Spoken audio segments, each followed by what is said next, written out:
Good evening student. मैं अंजनी तिवारी आप सबका चाणक्य क्लासेस 9 में हार्दिक स्वागत करता हूँ।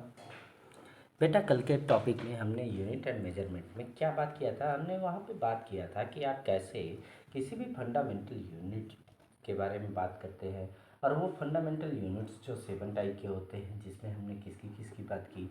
Length, mass, time, electric current, luminous intensity, amount of substance, इन सब के बारे में बात किया। अब बेटा, आज हमारा जो टॉपिक है उससे आगे चलते हैं, और साथ ही साथ शायद मैंने कल आपसे बात किया था डायमेंशनल फार्मूले के बारे में। अब आज हम जो बात करेंगे वो किसके बारे में बात करेंगे? Supplementary units. किसके बारे में बात करेंगे बेटा? Supplementary unit. अब बेटा, एक चीज़ आपको याद रखना है, सप्लीमेंट्री के यूनिट क्या होते हैं कि ऐसे यूनिट जो सप्लीमेंट फॉर्म करें। यानी कहने का मतलब क्या है कि किसी भी कंडीशन में वो क्या करते हो कि स्पेसिफाई कंडीशन को ही रिप्रेजेंट करते हैं। यानी ये होते एक तरीके से क्या है बेटा? Fundamental unit.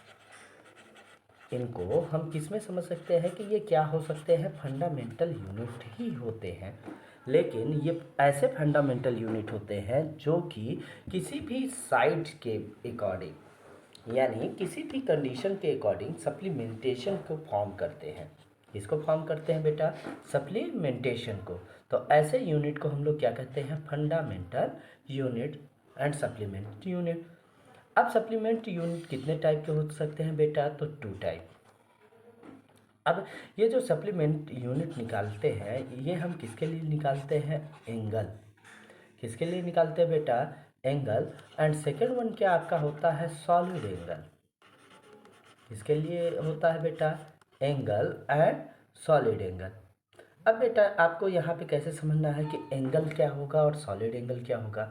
तो बेटा, आपको पता है कि अगर हम किसी भी पॉइंट से एक स्ट्रेट लाइन खींचे और दूसरी लाइन जो होती है, इसके बीच का जो डिस्टेंस होता है, ये जो डायरेक्शन चेंज होता है, इसी को हम लोग क्या बोलते हैं बेटा? एंगल। क्या बोलते हैं? एंगल। अब बेटा, एंगल का मेजरमेंट हम जिस यूनिट से करते हैं उसी यूनिट को हम लोग क्या कहते हैं? Supplementary unit. और एंगल का हम लोग मेजरमेंट किस में करते हैं बेटा? रेडियन में। किस में करते हैं बेटा? रेडियन। अब बेटा, जो सॉलिड एंगल होता है, सॉलिड एंगल का मेजरमेंट हम लोग किस में करते हैं? स्टेरेडियन। किस में करते हैं बेटा? स्टेरेडियन में। ठीक है। अब यहाँ पे आपको कैसे समझना है और इसको आप कैसे आइडेंटिफाई करते हैं, चलिए अब इसके बारे में हम बात करते हैं। तो सबसे पहला आपका क्या आएगा इसमें? एंगल। क्या आएगा बेटा? एंगल। अब बेटा, एंगल जनरली क्या होता है? Plane angle. ये आपको याद रखना है, angle are generally plane angle. ये बात क्लियर है? अब बेटा, इसमें क्या होता है कि किसी भी आप सर्कल में कोई सर्कल इंस्टेंस खींचते हैं, तो वो क्या करता है सर्कल में? जैसे ये आपने कोई सर्कल बनाया और उसमें जो आपने खींचा, इसे आप किससे रिप्रेजेंट करते हैं? थीटा से। किसे रिप्रेजेंट करते हैं? थीटा। तो बेटा, जो ये कंडीशन को रिप्रेजेंट करता है स्मॉल अमाउंट में। अब बेटा, ये क्या है? Radius R. तब यहाँ पे जो एंगल होता है, एंगल को आप कैसे निकालेंगे? D theta equal to D S upon R. क्या होगा बेटा? D S upon are.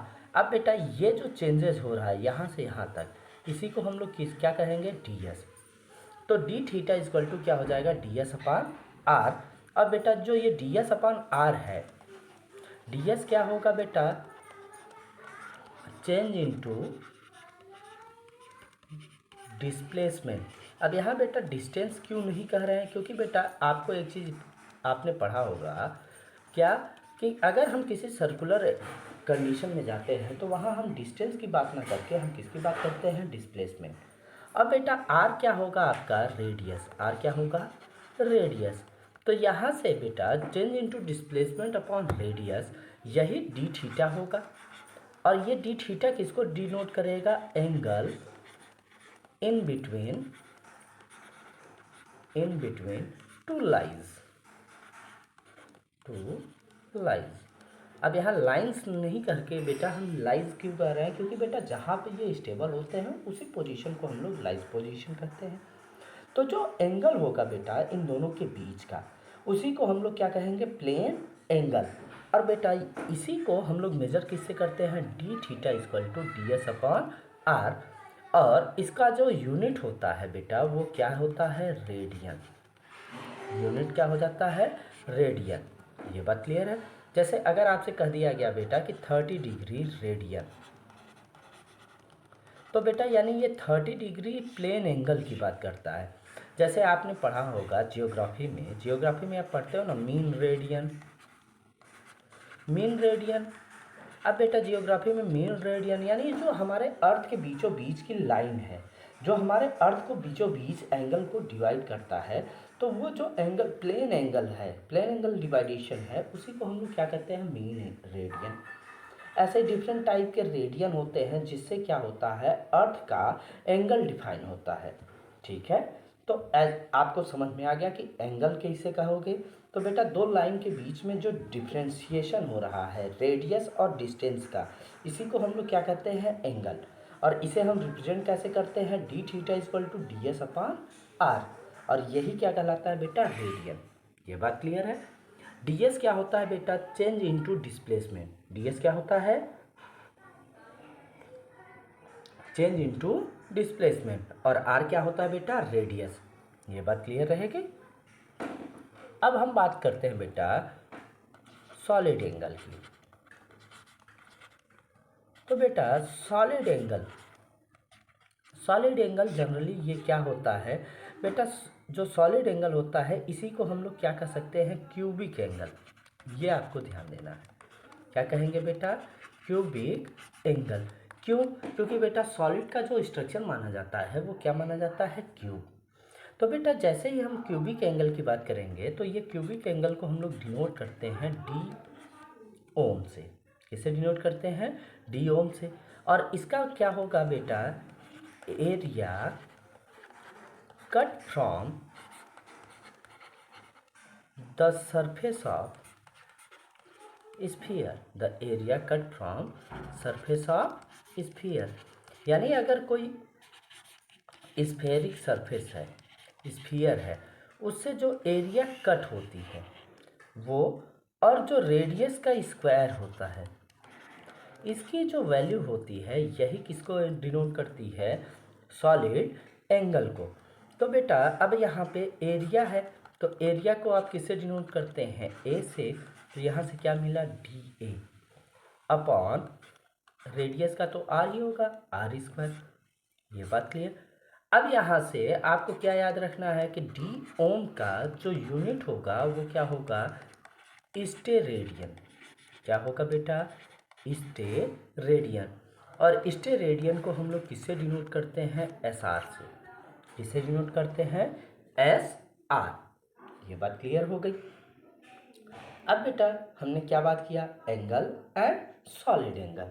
तो बेटा एंगल किसे कहोगे और सॉलिड एंगल किसे कहोगे, तो एंगल किसे कहोगे कि जो प्लेन कंडीशन है, जो प्लेन सरफेस है, इसमें जो कंडीशन काज होती है इसी को हम लोग क्या कहेंगे, प्लेन एंगल। और सॉलिड एंगल किसे कहते हैं बेटा, जो क्यूबिक स्ट्रक्चर होता है उसमें जो क्यूब एंगल फॉर्म होता है उसी को हम लोग क्या कहेंगे, क्यूबिक एंगल। और क्यूबिक एंगल को किससे डिनोट करते हैं बेटा, डी ओम से। किसे डिनोट करते हैं, डी ओम से। और प्लेन एंगल को या एंगल को हम लोग किससे डिनोट करते हैं बेटा, डी थीटा से। ठीक है। अब बेटा हम लोग बात करते हैं डिराइव्ड यूनिट की। अब बेटा हमने दो चीज़ें बात कर लिया आपसे, फंडामेंटल यूनिट्स और सप्लीमेंट्री यूनिट। अब हम लोग बात किसकी करेंगे बेटा, डिराइव्ड यूनिट। अब बेटा डिराइव्ड यूनिट क्या होंगे, that unit which is generally form, that units which is generally formed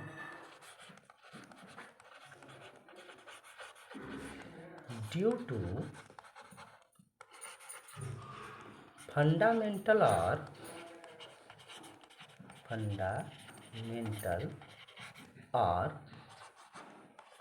supplementary unit.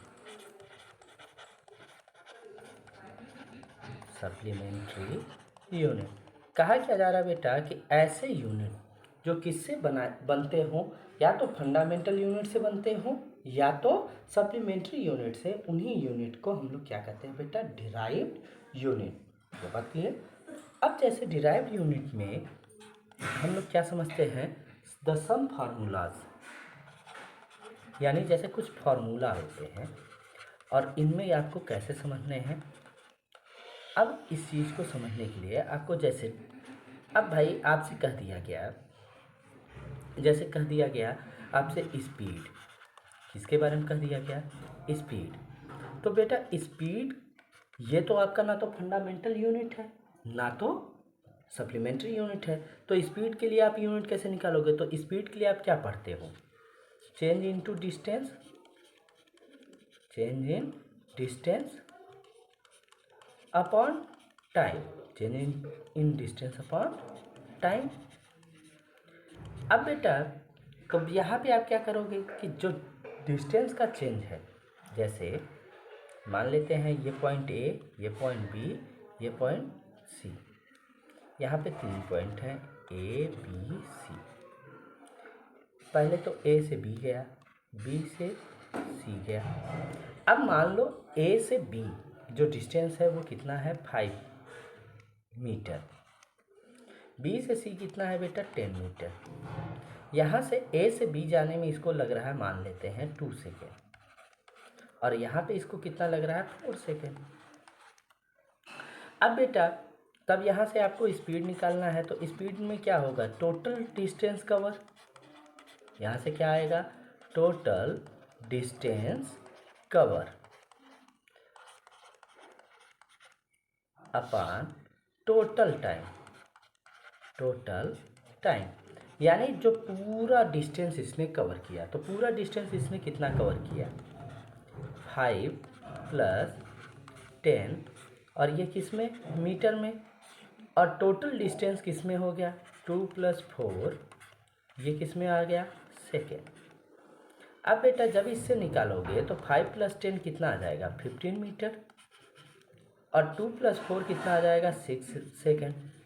तो यहाँ से जब हम कैंसिल आउट करेंगे तो 3 5 जा 15, और यहाँ पे क्या आएगा 2, और यहाँ से निकालेंगे वैल्यू क्या आएगा, 2.5 मीटर पर सेकेंड। तो यहाँ से जो स्पीड है, स्पीड की यूनिट क्या निकल के आई, मीटर पर सेकेंड आई। अब बेटा यहाँ पे यूनिट क्या निकल के आया, मीटर पर सेकेंड। अब ये आप बताइए, मीटर, मीटर किसकी यूनिट है, लेंथ की, ये एक फंडामेंटल है, और सेकेंड किसकी है बेटा, सेकेंड किसका है, टाइम का, सेकेंड किसका है, टाइम। तो बेटा अब ये बताओ, यहाँ पे दो फंडामेंटल यूनिट यूज हुए, एक लेंथ यूज हुआ, एक टाइम यूज हुआ, यानी ये लेंथ का है और ये टाइम का। तो ये लेंथ और टाइम से डिराइव हुआ, इसीलिए इसे क्या कहा जाता है, डिराइव्ड यूनिट। ये बात क्लियर हो गई कि यानी डिराइव्ड यूनिट आप कैसे समझेंगे, कि ऐसे यूनिट जो किससे बनते हों, या तो फंडामेंटल यूनिट से या तो सप्लीमेंट्री यूनिट से। अगर फंडामेंटल और सप्लीमेंट्री यूनिट से फॉर्म होते हैं तो ऐसे यूनिट को क्या कहते हैं, डिराइव्ड यूनिट। क्लियर है।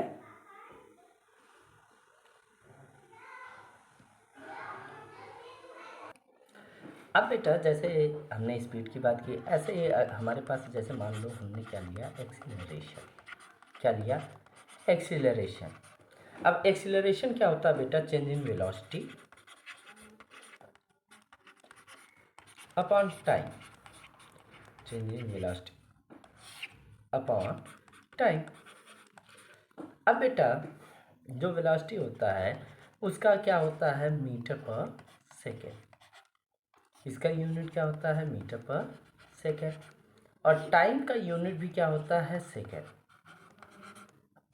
तब यहाँ से क्या होगा बेटा, यहाँ से क्या मिलेगा कि metre upon second into second.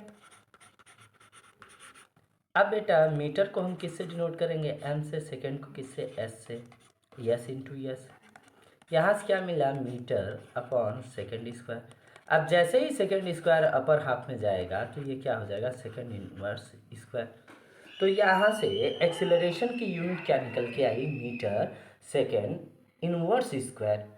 तो कहने का मतलब क्या है बेटा कि जब भी हम किसी भी डिराइव्ड यूनिट की बात करते हैं तो डिराइव्ड यूनिट किसी भी फंडामेंटल यूनिट का क्या होता है, डेरिवेशन। यानी जो फंडामेंटल यूनिट है उससे क्या बनता है, डिराइव्ड यूनिट। ये बात क्लियर हो गई। अब बेटा हमने आपसे क्या क्या बात कर लिया, फंडामेंटल यूनिट बात कर लिया, सप्लीमेंट्री यूनिट बात कर लिया, और हमने क्या बात कर लिया, डिराइव्ड यूनिट। अब बेटा हम क्या बात करेंगे कि एसआई यूनिट के जो यूजेज हैं। भाई एसआई यूनिट इंटरनेशनली क्यों एक्सेप्टेड है, तो उसी कंडीशन को हम लोग यहाँ पे क्या समझेंगे, advantages of SI unit system. यानी बेटा हमें क्या समझना है कि एसआई यूनिट सिस्टम के एडवांटेज क्या होते हैं, यानी कौन कौन से ऐसे एडवांटेज हैं जो कि एसआई यूनिट को हम लोग क्या कर सकते हैं, फॉलो कर सकते हैं। ये बात क्लियर है। तो बेटा एडवांटेज में क्या होता है, फर्स्ट एडवांटेज क्या है इसका, it is internationally accepted. Internationally, ओहो यहाँ से थोड़ा सा, नेशनली एक्सेप्टेड। कहने का मतलब क्या है बेटा कि एसआई यूनिट को पूरे इंटरनेशनल यानी ओवरऑल वर्ल्ड में क्या किया जाता है, एक्सेप्ट किया जाता है। क्या किया जाता है बेटा, ओवरऑल पूरे वर्ल्ड में इस यूनिट सिस्टम को क्या कर लिया गया है, एक्सेप्ट कर लिया गया है। यानी अगर आपको, जैसे मान लेते हैं कि भाई ब्रिटेन में फुट पाउंड सिस्टम चल रहा है, अब भाई फुट में मेजर आपको नहीं करना है, तब आपको कौन सा यूनिट लगाना है, तो हमेशा आपको कौन सा यूनिट लगाना है, एसआई यूनिट। इसीलिए कहा यह जा रहा है बेटा कि एसआई यूनिट पूरे इंटरनेशनली क्या है, एक्सेप्टेड है। ठीक है। सेकेंड वन इसमें क्या कहा जा रहा है कि it is a rational unit system.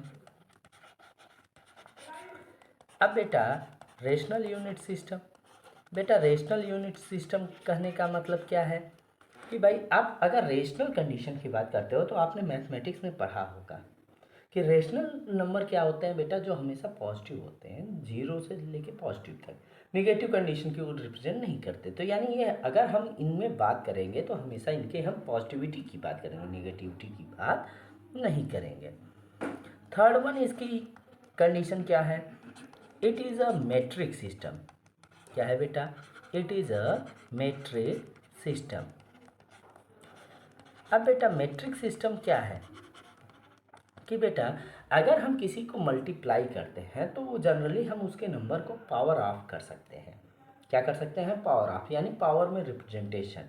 तो एसआई यूनिट को हम लोग किस में रिप्रेजेंट कर सकते हैं, पावर में। तो इसीलिए इसे क्या कहा जा सकता है बेटा कि it is a metric system. ये बात क्लियर है। Number 4, it is closely related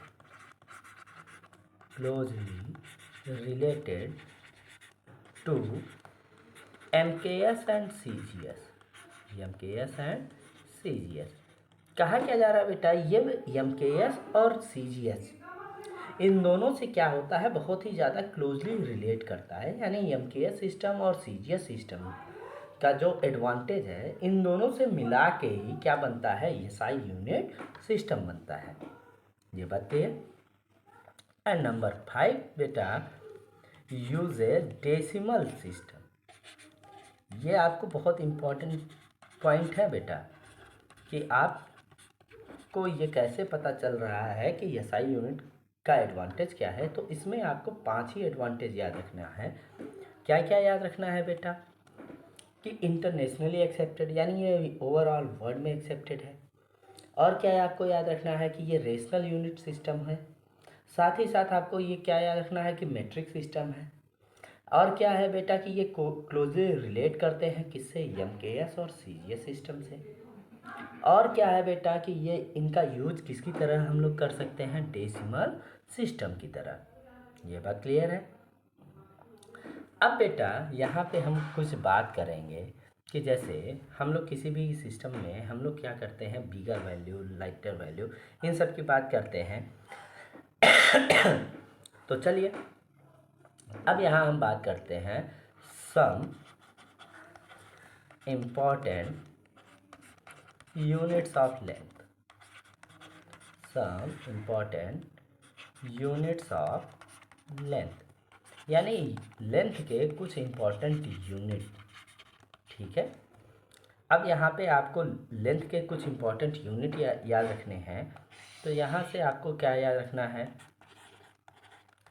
decimetre, centimetre,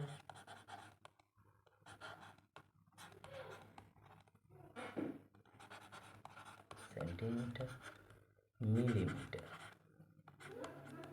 millimetre. अब बेटा डेसीमीटर, सेंटीमीटर, मिलीमीटर, अब इसको याद रखने के लिए बस आपको क्या याद रखना है कि इसकी वैल्यू क्या याद रखना है, 10⁻⁻1 मीटर, इसकी वैल्यू 10⁻⁻2 मीटर, और इसकी वैल्यू क्या आपको याद रखना है, 10⁻³ मीटर। ये बात क्लियर है। आपको क्या याद रखना है, डेसीमीटर, सेंटीमीटर, मिलीमीटर। तो डेसीमीटर के लिए आपको क्या याद रखना है, 10⁻⁻1 मीटर। सेंटीमीटर के लिए आपको क्या याद रखना है, 10⁻² मीटर। एंड मिलीमीटर के लिए आपको क्या याद रखना है, 10⁻³ मीटर। फिर आपको क्या याद रखना है बेटा, अब यहाँ पे आपको याद रखना है माइक्रोमीटर। क्या याद रखना है, माइक्रोमीटर। और माइक्रोमीटर को ही हम लोग क्या बोलते हैं बेटा, माइक्रोन। क्या बोलते हैं, माइक्रोन। और बेटा इसे रिप्रेजेंट किससे करते हैं, म्यू से। और इसमें जो नंबर ऑफ मीटर्स होते हैं वो क्या होते हैं, 10⁻⁻6 मीटर। कितने होते हैं बेटा, 10⁻⁻6 मीटर। अब नेक्स्ट वन क्या होता है बेटा, नैनोमीटर। क्या होता है, नैनोमीटर। और नैनोमीटर को ही हम लोग क्या कहते हैं, नैनो। और इसे रिप्रेजेंट करते हैं किससे बेटा, एनएम से। और इसमें क्या होता है बेटा, 10⁻⁹ मीटर। नेक्स्ट वन क्या होता है बेटा, एंगस्ट्रॉन। क्या होता है बेटा, एंगस्ट्रॉन। और एंगस्ट्रॉन को हम लोग क्या करते हैं, ए के ऊपर नॉट लगाते हैं, इसे रिप्रेजेंट करते हैं। और बेटा इसमें कितने मीटर होते हैं, 10⁻⁻10 मीटर। यह बात क्लियर हो गया। अब बेटा इसके बाद आपको क्या रिप्रेजेंट करना होता है, अब एंगस्ट्रॉन हो गया, फिर आपका क्या होता है, फर्मी। क्या आता है बेटा, फर्मी। फर्मी को बेटा हम लोग किससे रिप्रेजेंट करते हैं, एफ से। और इसमें जो लेंथ होती है वो क्या होती है, 10⁻15 मीटर। ये बात क्लियर है। अब बेटा एक चीज़ आपको ध्यान देना है कि जो हम एंगस्ट्रॉन है ये जनरली हम लोग किसके लिए मेजर करते हैं, साइज ऑफ एटम। यानी एटम की साइज को हम लोग किस में मेजर करते हैं, एंगस्ट्रॉन में। या वेवलेंथ, इन सब को हम लोग किस में मेजर करते हैं, एंगस्ट्रॉन। और जो फर्मी होता है बेटा इसमें हम क्या मेजर करते हैं, साइज ऑफ न्यूक्लियस। क्या मेजर करते हैं बेटा, साइज ऑफ न्यूक्लियस। यानी न्यूक्लियस की साइज हम लोग किससे मेजर करते हैं, फर्मी से। और एटम की साइज को हम लोग किससे मेजर करते हैं, एंगस्ट्रॉन से। ये बात क्लियर है। अब बेटा कुछ अदर यूनिट होते हैं जिनको आपको याद रखने होते हैं। इसमें बेटा आपके फर्स्ट यूनिट जो होता है वो क्या होता है, लाइट ईयर। अब बेटा ये जो लाइट ईयर है ये किसको क्या बताता है कि जो सनलाइट है, जो लाइट पास होती है वो हमारे अर्थ सरफेस पे कितने टाइम इंटरवल पे, कितने देर में पहुंचता है, तो इसी को मेजर किया जाता है लाइट ईयर में। तो इसे हम कैसे कह सकते हैं कि the distance travel by light in vacuum in 1 year. क्या कह सकते हैं बेटा, the light travel in vacuum, travel in vacuum in 1 year, in 1 year। यानी बेटा जो लाइट है वो वैक्यूम में एक साल में जितना डिस्टेंस ट्रेवल करेगा, इसी को हम लोग क्या कहेंगे, लाइट ईयर। और बेटा एक लाइट ईयर इक्वल टू क्या होता है, one light year equal to 9.46 into 10 power 15 metre. क्या होता है बेटा, 9.46 इंटू 10 पावर 15 मीटर। अब बेटा इसको 9.46 होने की वजह से इसे 10 ही मान लेते हैं, तो यहाँ से इसे हम लोग ऑन एन एवरेज क्या मानते हैं, 1 इंटू 10 पावर 16 मीटर। क्या मानते हैं बेटा, 1 इंटू 10 पावर 16 मीटर। ये बात क्लियर है। सेकेंड यूनिट आपको यहाँ पे क्या याद रखना होता है, आपको याद रखना होता है पार्सेक। क्या याद रखना होता है बेटा, पार्सेक। अब बेटा ये एस्ट्रोनॉमिकल यूनिट होता है। क्या होता है बेटा, एस्ट्रोनॉमिकल यूनिट। और जो कि क्या बताता है कि जो आर्क होता है किसी भी डिस्टेंस का, जो आर्क होता है वो आर्क क्या कहलाता है, एक सेकेंड में जो डिस्टेंस का आर्क कवर होता है इसी को हम लोग क्या कहते हैं, parsec.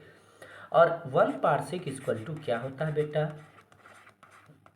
1 parsec equal to 3.08 into 10 power 16 metre. अब बेटा कभी कभी हम लोग क्या करते हैं, बाय मिस्टेक हम लोग लाइट ईयर को और पार्सेक को एक ही वैल्यू मान लेते हैं, लेकिन ऐसा नहीं है। क्योंकि बेटा लाइट ईयर की वैल्यू क्या है कि 9.46 इंटू 10 पावर 15, अगर एग्जैक्ट वैल्यू की बात करें, और पार्सेक की वैल्यू क्या होती है, 3.08 इंटू 10 पावर 16। ये बात क्लियर है। अब बेटा अब आपको एक यूनिट और याद रखना होता है, एस्ट्रोनॉमिकल यूनिट। क्या याद रखना होता है बेटा, astronomical unit.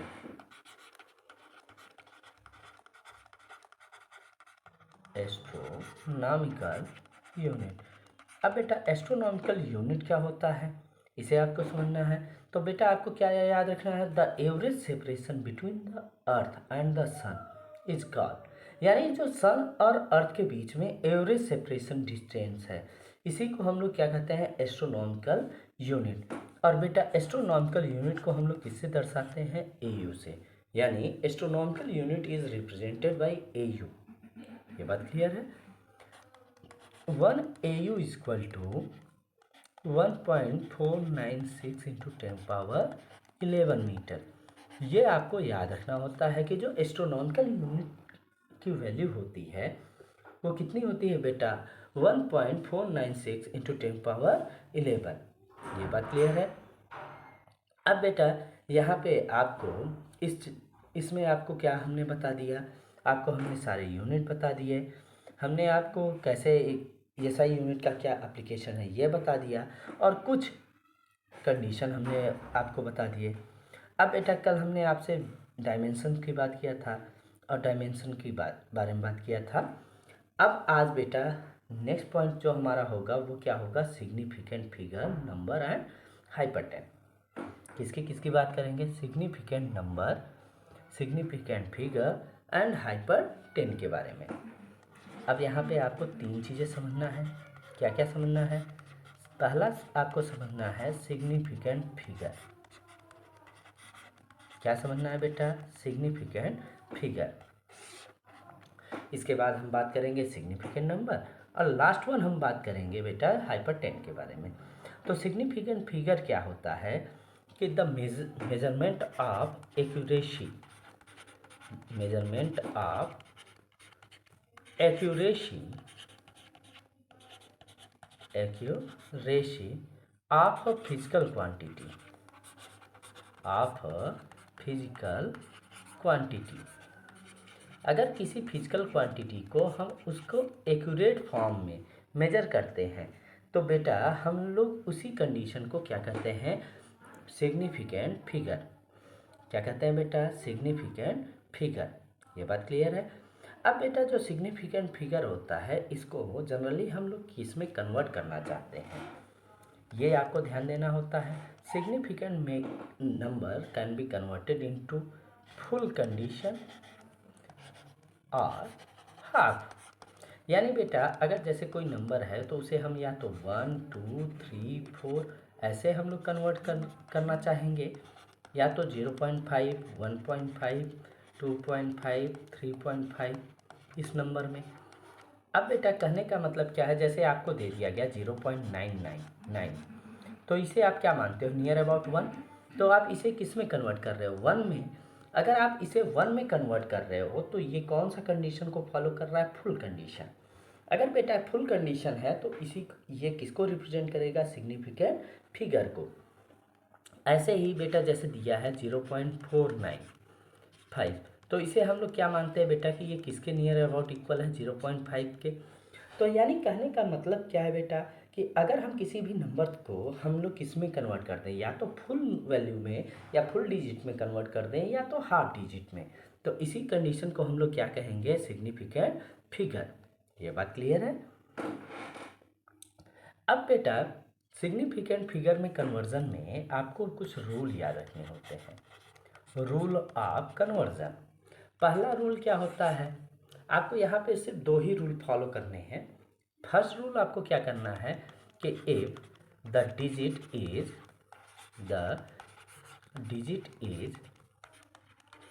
Greater than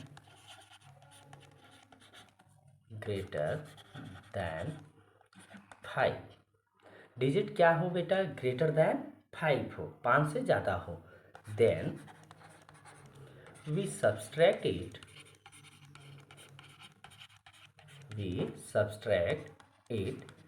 and 1 is added at a forward place,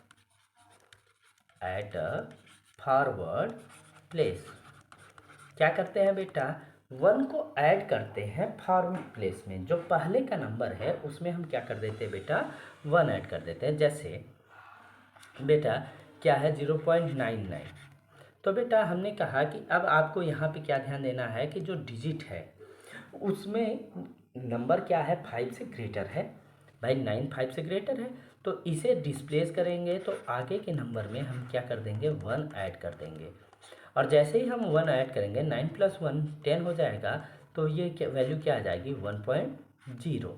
तो यहाँ से बेटा आपको क्या याद रखना है कि जैसे ही आप कोई डिजिट है 5 से ग्रेटर है तो उसे हटाएंगे और आगे के नंबर में आप कितना ऐड कर देंगे, 1 ऐड कर देंगे। ये बात क्लियर है। अब बेटा rule second,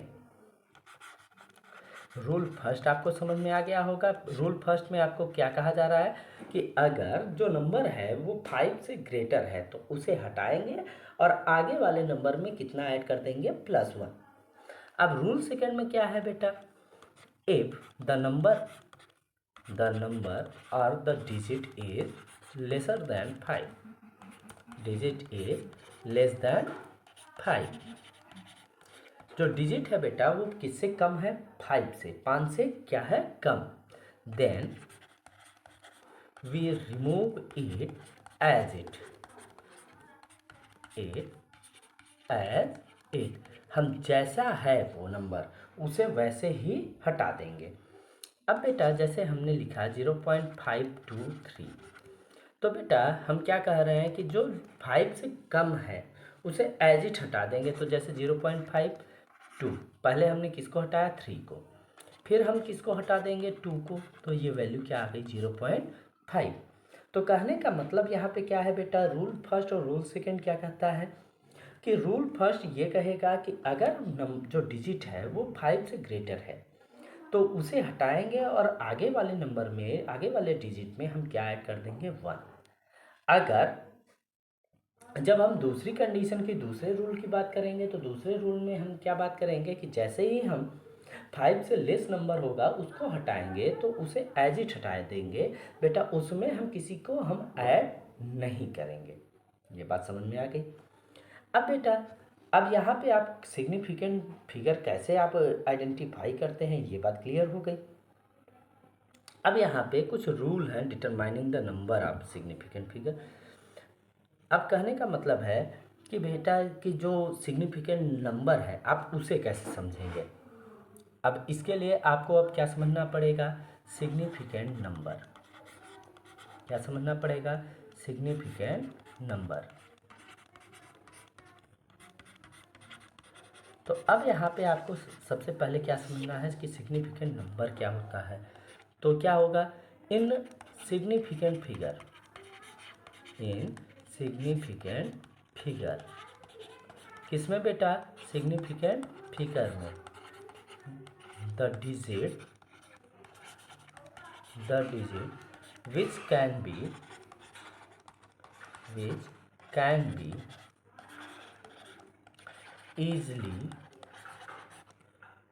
easily maintain their ability,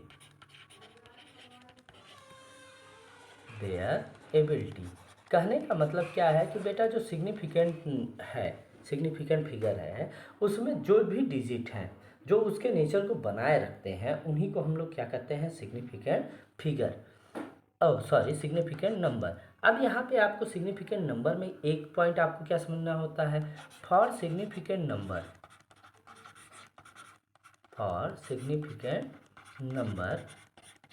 we always take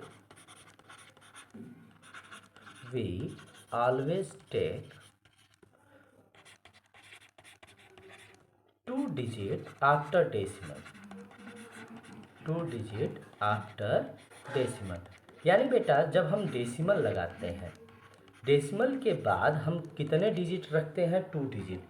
अब बेटा अगर आपके पास बैंक पासबुक होगा, आप कभी जाते हैं बैंक पासबुक में अपने बैंक अकाउंट को प्रिंट कराते हैं, तो आपने देखा होगा जैसे आपके अकाउंट में 100 रुपये है तो वो 100 नहीं दिखाता, वो क्या दिखाता है, 100.00।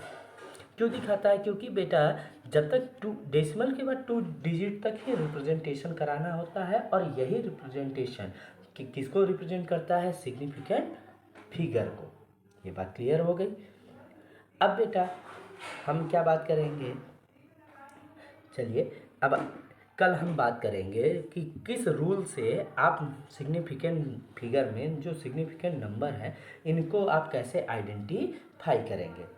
ठीक है, तो बेटा आज के वीडियो के लिए बस इतना ही। तब तक के लिए बेटा हम आप सबसे एक निवेदन करेंगे, आप सब हमारे यूट्यूब चैनल को ज़्यादा से ज़्यादा लाइक करें, सब्सक्राइब करें, शेयर करें।